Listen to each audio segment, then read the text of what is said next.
प्यारे बच्चों, motion education में आपका स्वागत है। मैं आपका अपना किशन कुमार पाठक आज आपके लिए लाया हूं पाठ 4 सारणिक। अब सारणिक की परिभाषा पे देखते हैं, होता क्या है सारणिक। तो सारणिक जो है, अगर मान लीजिए आपके पास में एक मैट्रिक्स है। मैट्रिक्स क्या जी? एक वर्ग मैट्रिक्स है, AIJ। ये क्या है अपने पास में? n कोटि का वर्ग मैट्रिक्स। ये है साहब। मतलब मैं आपसे कह रहा हूं कि साहब एक वर्ग मैट्रिक्स है। अपन बात कर रहे हैं सारणिक की।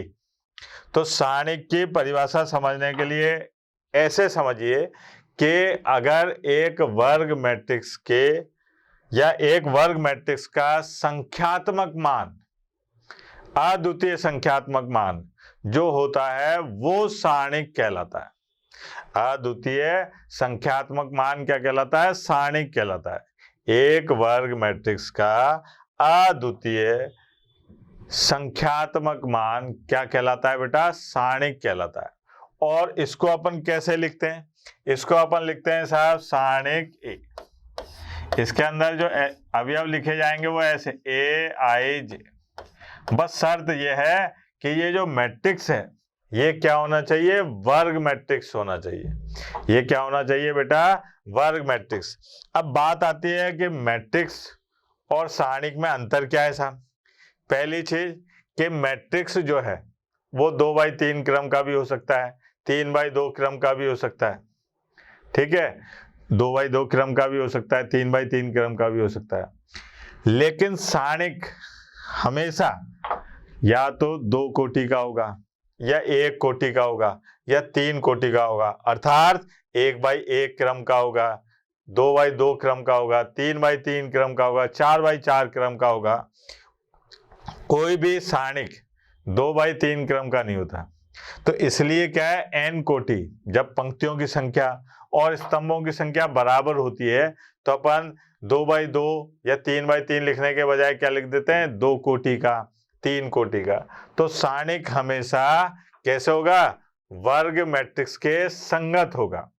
अब संख्यात्मक इसको लिखने का तरीका यह है, अगर मान लीजिए कहीं लिखा हुआ है कि साहब ये मैट्रिक्स है B और इसके अंदर अवयव हैं BIJ ऐसे। अब अपने को इसके संगत सारणिक लिखना है तो अपने को ऐसे लिखना पड़ेगा साहब, ये सारणिक देखो BIJ। आई बात। अब बात आती है कि साहब सारणिक क्या मान होता है? सारणिक वास्तव में क्या है? मान। मैट्रिक्स को आप कितना भी सरल करो आपको एक मान प्राप्त नहीं होगा। आपको क्या प्राप्त होगा? मैट्रिक्स ही प्राप्त होगा। लेकिन सारणिक को सरल करने पर आपको एक अद्वितीय संख्यात्मक मान प्राप्त होगा। ठीक है बेटा। अब अपन सारणिक के बारे में और बातचीत करते हैं। एक कोटि के अवयव का सारणिक, यानी कि अगर मान लीजिए एक मैट्रिक्स है A, ठीक है, और इसके अंदर अवयव दे रखा है ये, ठीक। इसका अगर मैं आपसे क्रम पूछूं तो क्या बताओगे? 1/1, यानी कि ये वर्ग मैट्रिक्स है साहब। ठीक है, इसके संगत सारणिक का मान क्या होगा? तो इसके संगत सारणिक का मान होगा ये ऐसे। ठीक है, ये आ गया साहब। बालक के समझ में नहीं आई साहब बात कि यार ये क्या हुआ?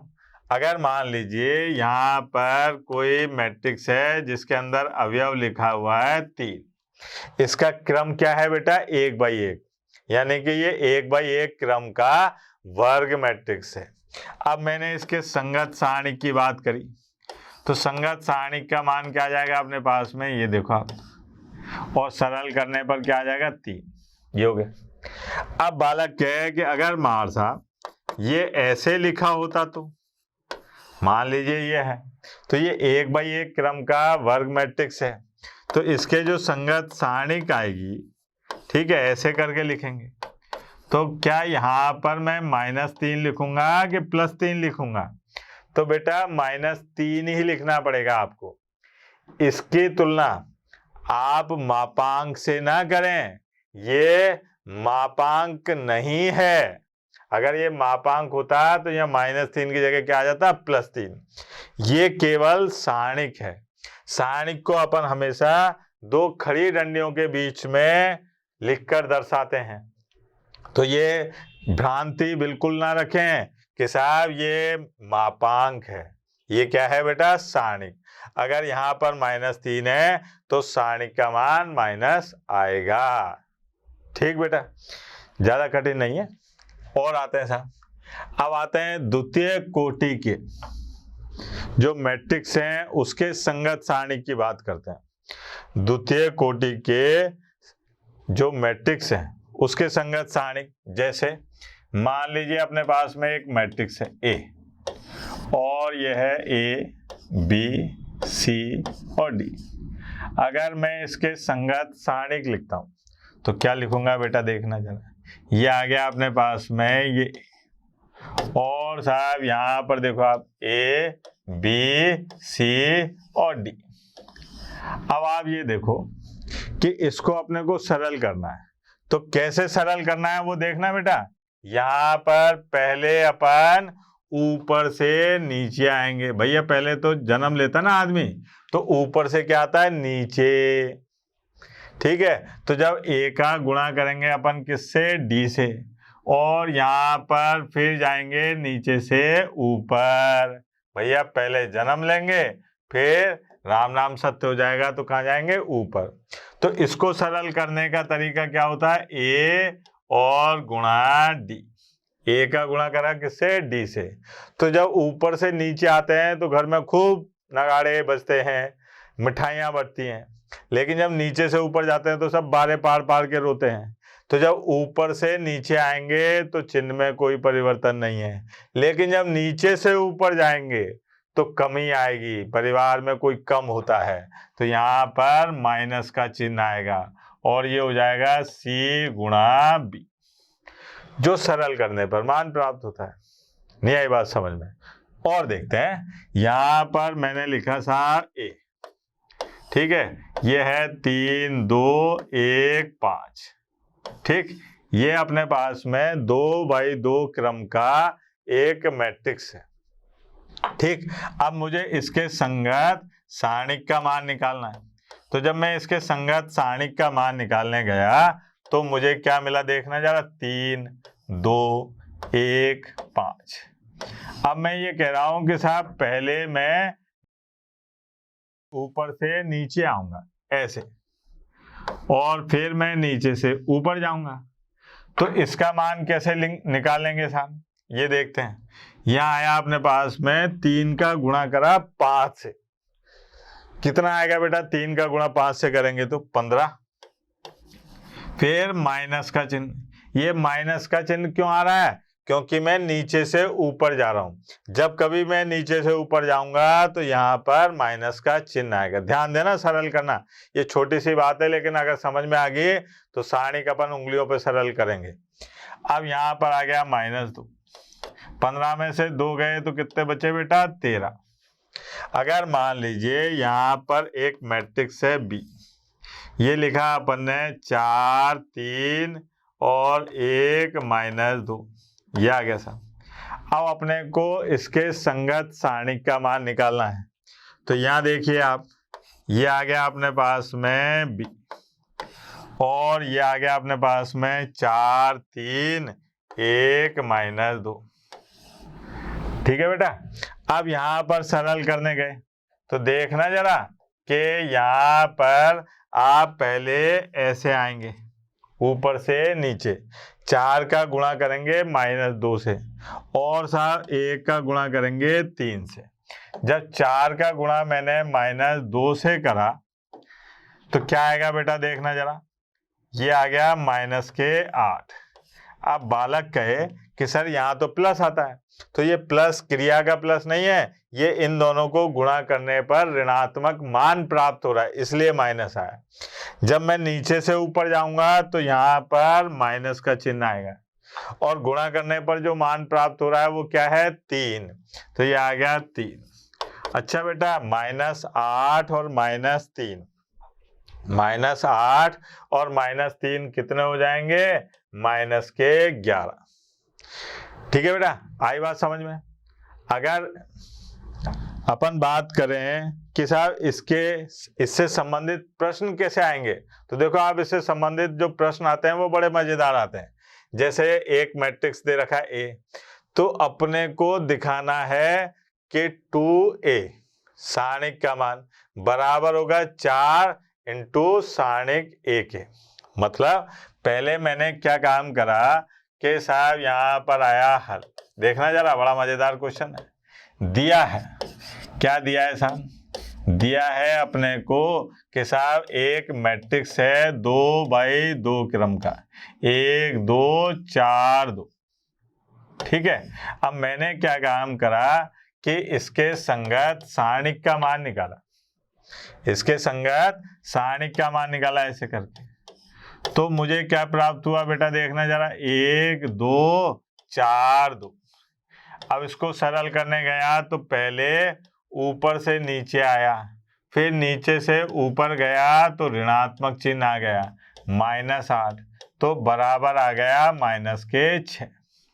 मतलब इस मैट्रिक्स ए के संगत सारणिक का मान कितना है, -6। मतलब ऐसा कह सकते हैं कि सारणिक ए जो है ये बराबर है -6। अब मुझे किसकी जरूरत पड़ेगी, 2a की, यानी कि ये 2।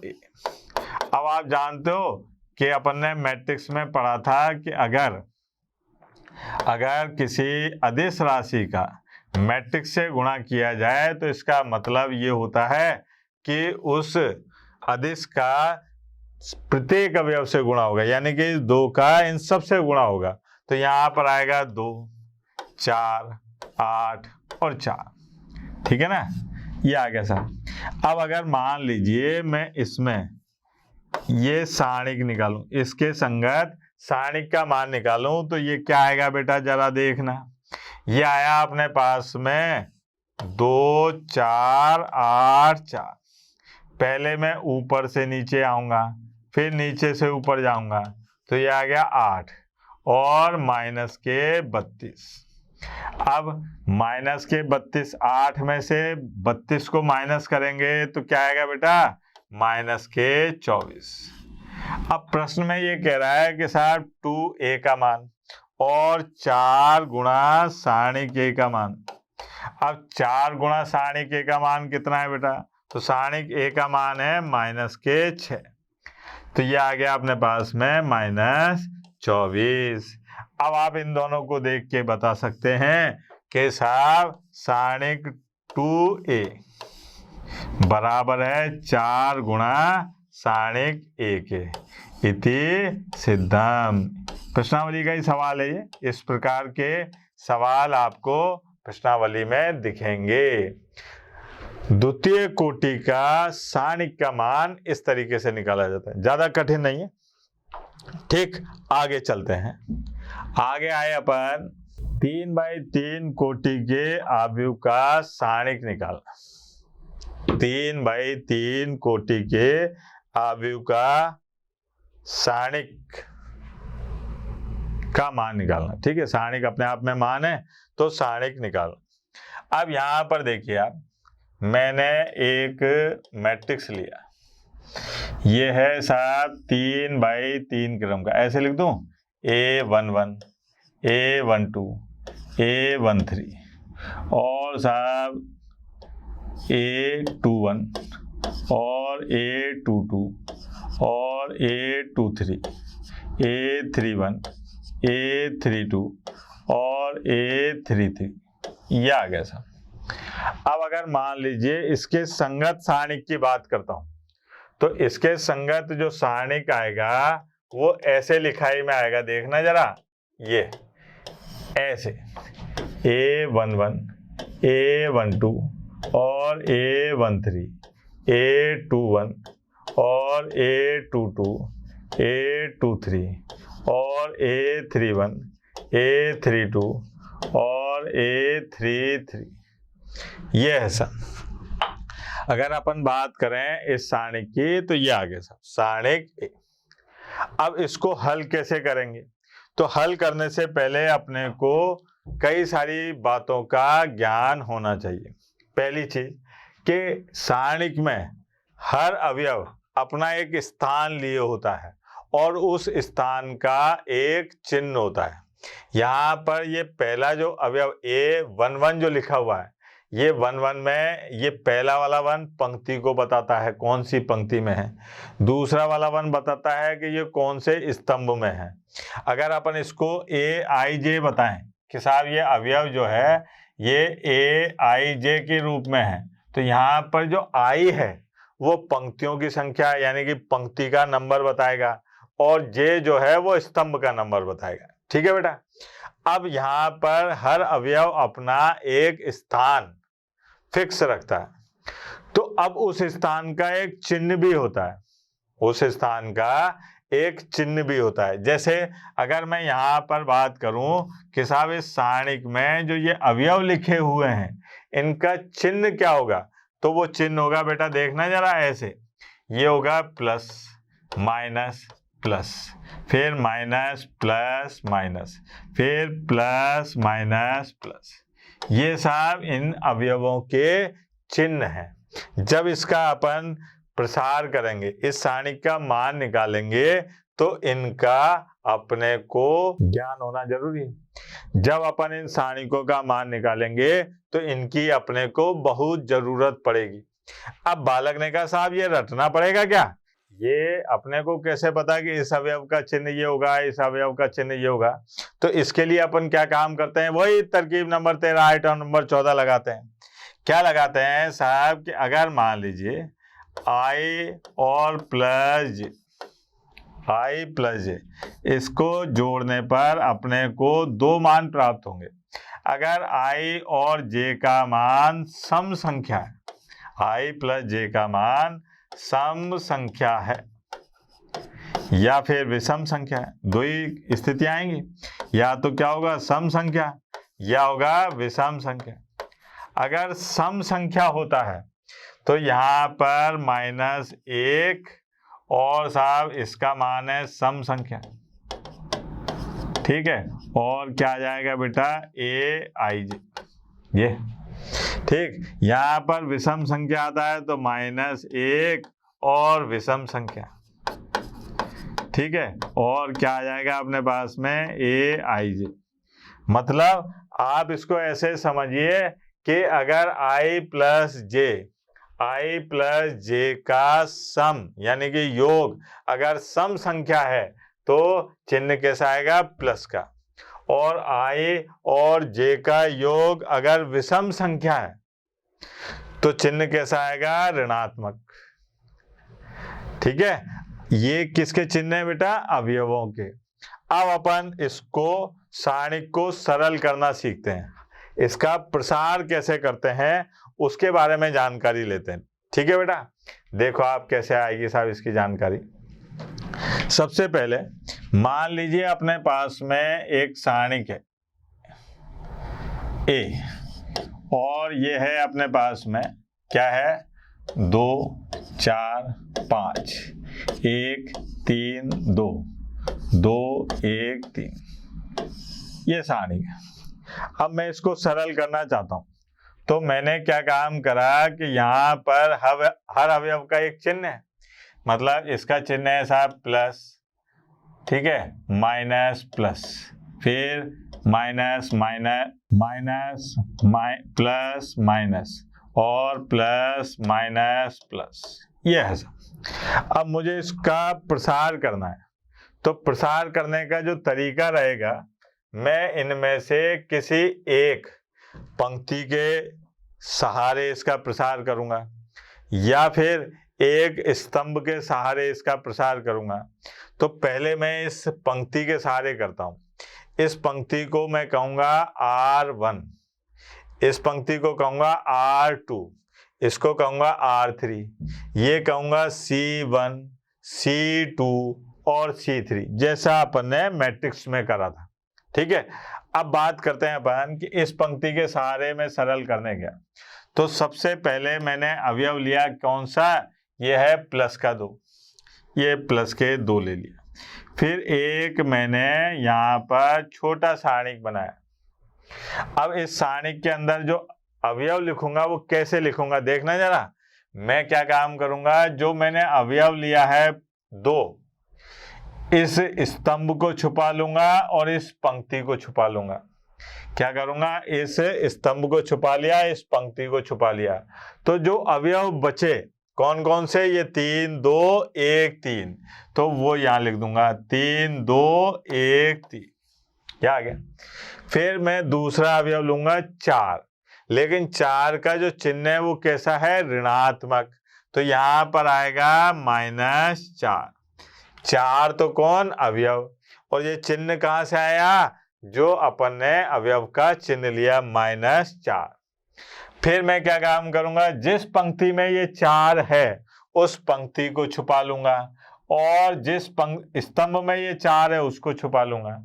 तो जब इनको छुपाने पर मुझे क्या मिलेगा बेटा, मुझे मिलेगा, देखना जरा, इसको छुपा दिया, इसको छुपा दिया, तो यहाँ 1 2 और 2 3, ये हो गया सा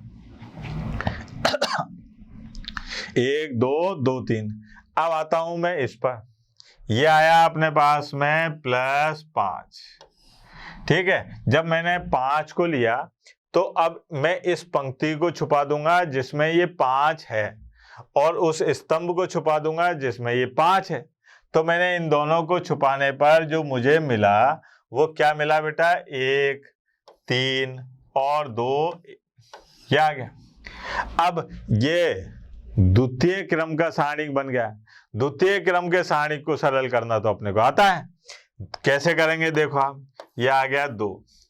अब यहां पर पहले ऊपर से नीचे आए 9 -2, फिर ये माइनस का 4, ऊपर से नीचे आए 3 और नीचे से ऊपर गए तो -4, फिर प्लस के 5। अब साहब यहाँ पर ऊपर से नीचे आए तो 1 और माइनस के 6, ये हो गया। अब यहाँ देखो आप, 9 में से 2 गए तो कितने बचे, 7, 7 का गुणा करा 2 से 14, ये आया -1 और ये आ गया प्लस के 4, यहाँ माइनस के 5 और ये आ गया माइनस के 25। ठीक है बेटा, ये आ गया अपने पास में 18 और -25। 18 में से -5 गए तो कितने बचे बेटा, माइनस के 7। ये अपने पास में सारणिक का मान निकालने का तरीका हुआ। ठीक है, अपने को क्या काम करना है, इन चिन्हों के बारे में जानकारी होनी चाहिए कि हर अवयव अपना एक चिन्ह लिए होता है, हर अवयव अपना एक चिन्ह लिए होता है। अपन बारी बारी से पंक्ति R1 के सारे सरल करके देखते हैं, R2 से कैसे करेंगे, R3 से कैसे करेंगे, C1 से कैसे करेंगे, C2 से कैसे करेंगे। अच्छा, ये बात याद रहे कि किसी से भी सरल करो आप, कोई सी भी पंक्ति के सहारे या कोई से भी स्तंभ के सहारे, मान आपके हमेशा समान ही आएगा, मान में कोई परिवर्तन नहीं होगा। जैसे मान लीजिए प्रथम पंक्ति R1 के अनुदिश में इसका प्रसरण करता हूं, यानी कि इसका प्रसार करके मान निकालता हूं। ठीक है, पहले एक मैट्रिक्स लेता हूं। ठीक है, मैट्रिक्स है अपने पास में 2 3 1 1 2 3 और 3 1 2, ये ऐसा। इसके अगर संगत सारणिक की बात करें तो इसके संगत सारणिक हो गया अपने पास में, देखना 2 3 1 1 2 3 और 3 1 2, ये हो गया सर। अब मुझे क्या काम करना है, R1 कौन है यहाँ पर, ये। ठीक है, अब इस R1 है तो इसके अवयव जो है वो चिन्ह लिए होंगे अपना अपना, इसके सहारे सरल करने जा रहा हूं, इसके सहारे इसका प्रसरण करने जा रहा हूं, तो ये अपने अपने चिन्ह लिए होंगे, प्रत्येक अवयव अपना एक चिन्ह लिए होता है। तो इसके चिन्ह क्या होंगे बेटा, तो इसका चिन्ह होगा, देखना यहाँ लिख देता हूं मैं, प्लस माइनस और ये प्लस। ठीक, अब मेरे को इसको R1 के अनुदिश हल करना है। देखें भैया, यहां पर आए अपन सारणिक A और इसको सरल करने जा रहे हैं, यहां लिख दूं ये सारणिक। हाँ भाई, पहले 2 की बात करें, ये आ गया 2। अब एक छोटा सारणिक बनेगा जिसको आगे चल के अपन क्या कहेंगे, उप सारणिक कहेंगे। लेकिन यहाँ पर देखो आप, पहले तो अपन प्रसरण करना सीख रहे हैं। ये दो अवयव जिस पंक्ति में है उस पंक्ति को छुपा लो, जिस स्तंभ में है उस स्तंभ को छुपा लो, जिस पंक्ति में है उस पंक्ति को छुपा लो, जिस स्तंभ में है उस स्तंभ को छुपा लो। छुपा लिया। अब क्या बचा अपने पास में, देखो आप, इसको छुपा दिया, इसको छुपा दिया, ये बचा 2 3 1 2। फिर साहब माइनस के 3, इसको छुपा लिया, इसको छुपा लिया, क्या आ गया अपने पास में 1 3 3 2, ये आ गया। फिर आया अपन यहाँ पर प्लस के 1, अब इस पंक्ति को छुपाया, एक इस स्तंभ को छुपाया, तो 1 2 3 1, ये हो गया सब। मैंने क्या काम करा कि R1 के अनुदिश इसका प्रसरण ज्ञात कर रहा हूं। तो R1 में अवयव है 2 3 1 और इनके चिन्ह क्या है, प्लस माइनस प्लस। अब चाहे आप AIJ को I और J का योग करके देख लो, अगर सम आता है तो प्लस, विषम आता है तो माइनस। याद थे इसलिए लिख दिया। अब 2 जब लिया अवयव, तो जिस पंक्ति में अवयव 2 था उसको छुपा लो, जिस पंक्ति स्तंभ में अवयव 2 था, जिस स्तंभ में अवयव 2 था उसको छुपा लो। उसको छुपाने के बाद जो अवयव बचते हैं वो ये रहे। ऐसे ही 3, ये माइनस कहाँ से आया बेटा, ये माइनस इसका चिन्ह है, तो यहाँ लिख दिया -3। अब इस जिस पंक्ति में 3 था उसको छुपा दिया, जिस स्तंभ में 3 था उसको छुपा दिया, तो क्या बचा बेटा 1 3 3 2। फिर ऐसे ही +1, ये आ गया। अब इसको सरल करना तो आता है अपने को, देखो आप, ये आ गया 2।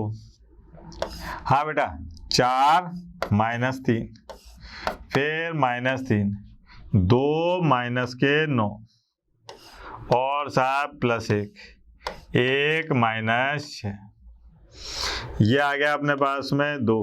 4 में से 1 गया, 4 में से 3 गए तो कितना बचा बेटा 1, फिर -3 और गुणा होगा किससे, -7 से, फिर +1 गुणा -5, ठीक है। अब ये आ गया 2 और प्लस के 21 और माइनस के 5, ये आ गया 23 में से 5 गए तो कितने बचे बेटा 18। ये देखो आप, मैंने पंक्ति R1 के अनुदेश इसका प्रसरण कर लिया। अब अगर मान लीजिए आप आते हैं किस पे, के साथ द्वितीय पंक्ति R2 के अनुदेश कैसे प्रसरण करेंगे, तो देखें भैया, पहले मैंने एक मैट्रिक्स लिया, ये आया अपने पास में 3 1 2 1 2 3 और 3 2 1, ये हो गया। अब इसके संगत अगर सारणिक की बात करें तो इसके संगत सारणिक क्या हो जाएगा, देखो आप, 3 1 2 1 2 3 और 3 2 1। अभी मैं ज़्यादा बड़ी बड़ी संख्याएं नहीं ले रहा हूं, ताकि केवल सरल करना सिखा रहा हूं, सरल कैसे करते हैं। यहाँ पर R2 के अनुदेश, अब अपने को इसका प्रसरण निकालना है। किसके अनुदेश, R2, यानी कि पंक्ति 2 के अनुदेश।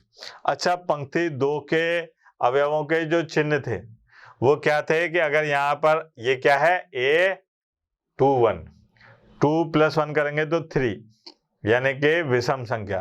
विषम संख्या का चिन्ह कैसा होता है, माइनस। सम संख्या का चिन्ह कैसा होता है, प्लस। तो इसके चिन्ह होंगे ऐसे, माइनस प्लस और माइनस, ठीक है, माइनस प्लस माइनस। अब इसके अनुदिश अपने को क्या करना है, इस सारणिक का मान ज्ञात करना है।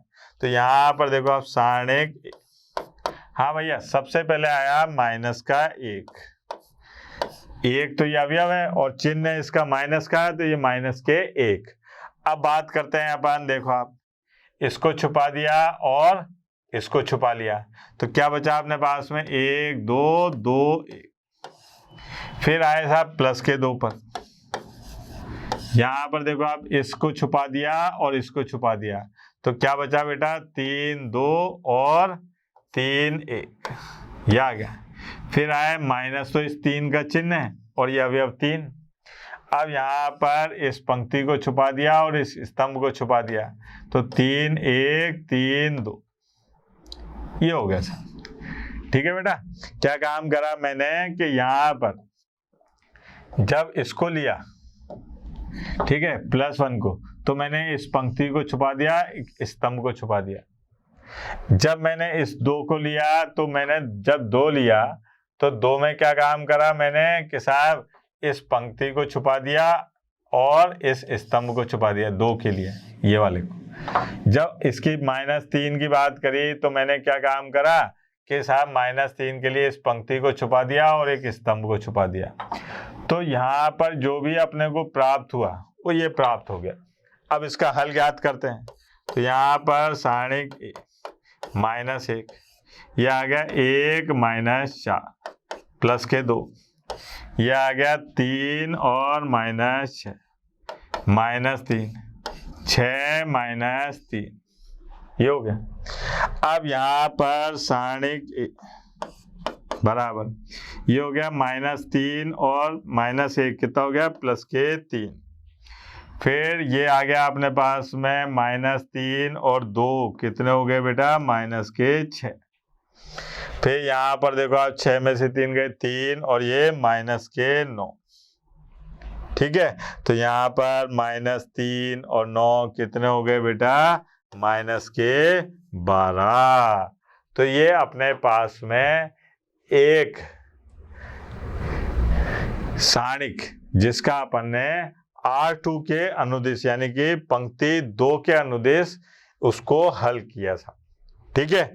आगे बढ़ते हैं। अब मान लीजिए कोई अपने पास में मैट्रिक्स है और उसके संगत सारणिक को अपन C1 स्तंभ C1 के अनुदिश उसका प्रसरण निकालते हैं। कैसे, देखिए आप, एक मैट्रिक्स है, ठीक है, वही है अपने पास में 3 2 1 4 2 3 3 1 4, ये आ गया सर। अगर मैं इसके संगत सारणिक की बात करता हूँ, इसके संगत सारणिक की बात करता हूँ तो मुझे क्या प्राप्त होगा देखना जरा। ये आया 3 2 1 4 2 3 और 3 1 4, ये हो गया सर, ठीक। अब ये कह रहा है कि साहब C1 के अनुदिश यानी कि स्तंभ 1 के अनुदिश इसका प्रसरण ज्ञात कीजिए। अब स्तंभ 1 के अनुदिश तो ये रहा बेटा स्तंभ 1। अब पहले इसके चिन्ह बता लेते हैं। तो बेटा इसके चिन्ह क्या होंगे, देखो आप यहाँ पर इसके चिन्ह होंगे साहब, ये तो प्लस, ये माइनस और ये प्लस, ठीक है, प्लस माइनस प्लस। क्यों? क्योंकि अगर i प्लस जे का मान सम है तो प्लस आएगा और i प्लस जे का मान विषम है तो ऋणात्मक चिन्ह आएगा। अब मैं इस स्तंभ 1 के यानी कि C1 के सहारे इस सारणिक का प्रसरण करता हूं, ठीक है, यानी कि इसका मान निकालता हूं। देखो आप कैसे निकलेगा। यहाँ पर आया अपने पास में सारणिक, सबसे पहले आए 3 का चिन्ह कैसा है प्लस, तो कोई दिक्कत नहीं है। अब मैंने जिस स्तंभ में ये 3 था उसको छुपा लिया, जिस पंक्ति में ये 3 था उसको छुपा लिया, तो क्या बचा मेरे पास में 2 3 1 4, ये बचा था, ठीक है। फिर मैंने 4 को लिया और इस 4 का चिन्ह था माइनस, ऋणात्मक। अब जिस स्तंभ में ये 4 था उसको छुपा लिया, जिस पंक्ति में ये 4 था उसको छुपा लिया, तो मुझे क्या मिलेगा देखें जरा। इसको छुपाया तो 2 1 1 4, फिर साहब प्लस के 3, ऐसे। तो यहाँ पर आ गया अपने पास में 2 2 1 3, ये हो गया साहब, ठीक है। अब क्या काम करना है अपने को कि सारणिक, हाँ भैया, वो तरीका याद रखना है कि भैया जब ऊपर से नीचे आएंगे तो कोई दिक्कत नहीं है, लेकिन जब नीचे से ऊपर जाएंगे तो ऋणात्मक चिन्ह आएगा। तो यहाँ पर आ गया 3 8 - 3, ठीक है, -4 8 - 1 प्लस के 3, यह आ गया 6 - 2। अब साहब सारणिक, हाँ भाई, 8 में से 3 गए तो 5 और 5 का गुणा करा 3 से तो 15, फिर 8 में से 1 गया तो 7 और ये आ गया -28। फिर 6 में से 2 गए तो 4 और 3 12।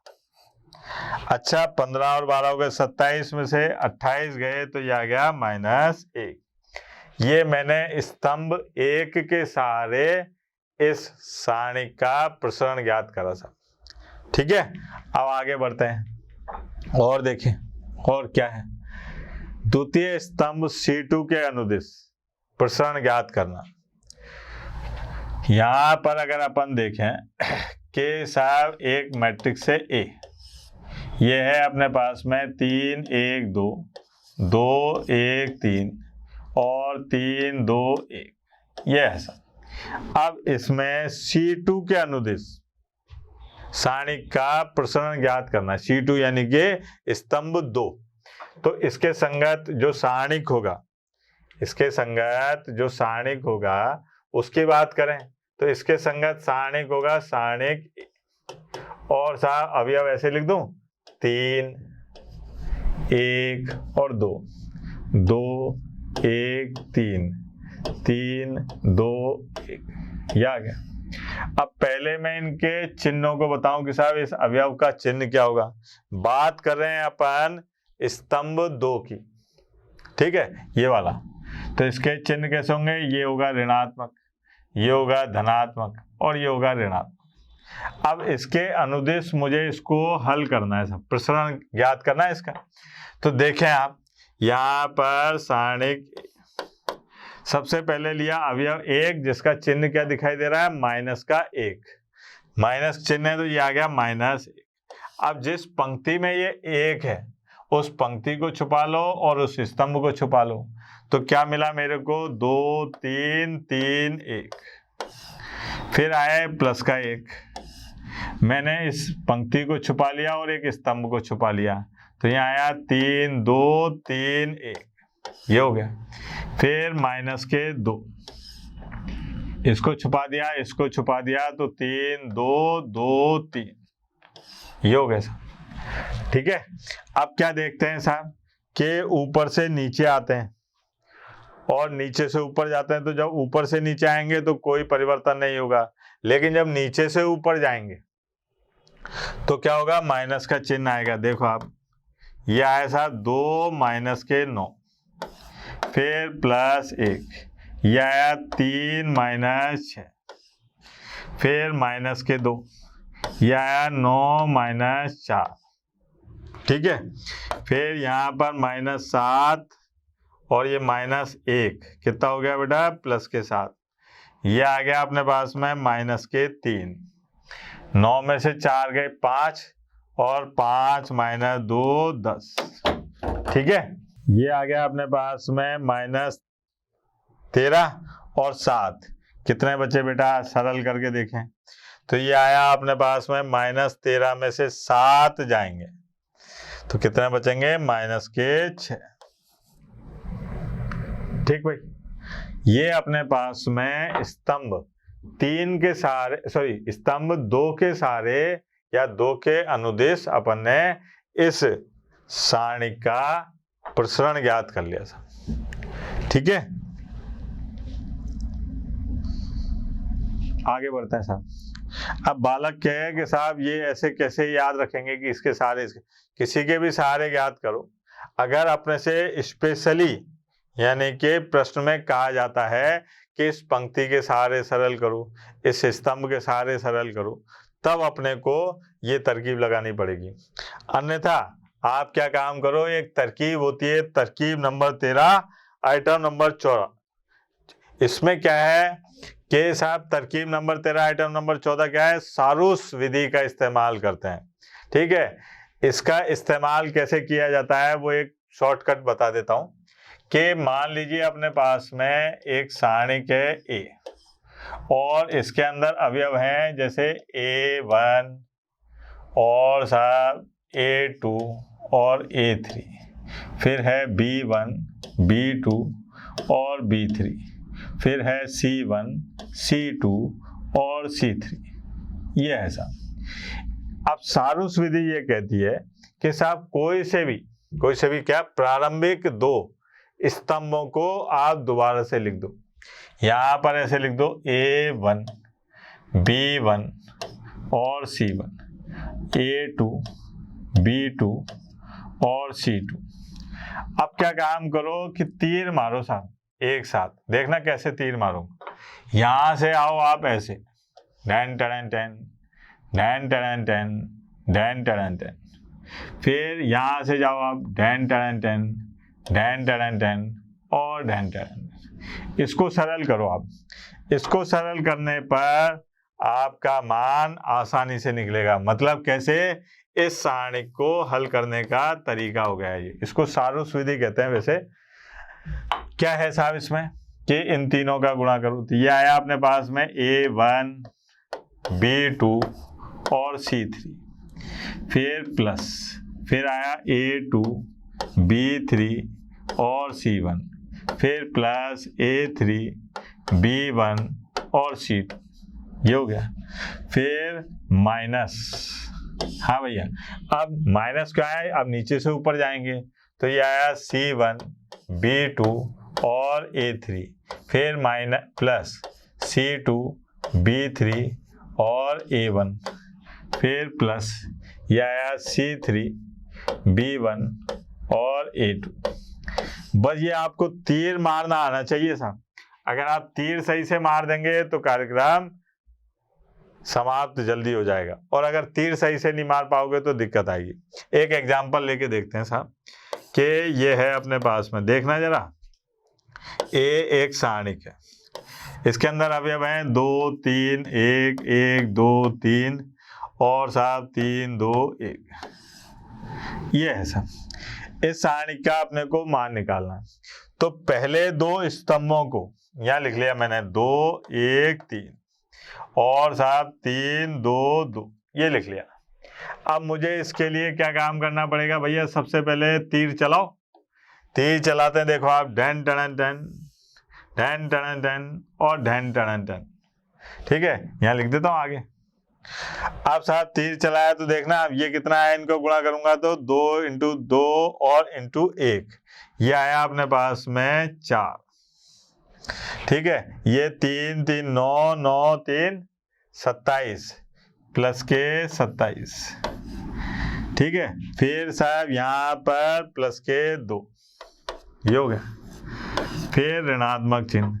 अब मैं तीर दूसरा चला लेता हूँ, लाल चला लेता हूँ, चलो। ठीक है, ये देखो आप, डैन टन टन डैन टन टन और डैन टन टन। ये क्या है अपने पास में? 6। फिर आया अपने पास में 6 दूनी 12, फिर आया अपने पास में प्लस के 3। अच्छा, यहाँ पर अब इसको जोड़ो तो ये कितना आ रहा है?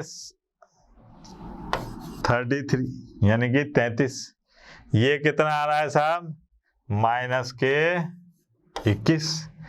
अब 33 में से 21 घटाओ तो कितना बचेगा बेटा? 12। ये आ गया इसका आंसर। अपने को सीधा तीर चलाना है, सीधा इन द सेंस ये, इसको कहते हैं सारूस विधि। ये शॉर्ट ट्रिक्स होती है, इसका बोर्ड में इस्तेमाल नहीं करते। इसका इस्तेमाल तब करते हैं जब आपको किसी सारणिक का मान जल्दी से ज्ञात करना हो, तुरंत। ठीक है, तब इसका इस्तेमाल करते हैं। ठीक है, आज के लिए इतना ही बहुत है। कल अपन पढ़ेंगे इन सारणिकों के बीच में जो संक्रियाएं लगती हैं, मतलब इनके जो गुणधर्म होते हैं, उनके बारे में जानकारी लेंगे। ठीक है, तो आज टाटा बाय बाय, कल फिर मिलेंगे। ठीक, स्वस्थ रहें, खुश रहें। आशा करता हूं हमारे टॉप एजुकेटर का यह लेक्चर आपको पसंद आया होगा।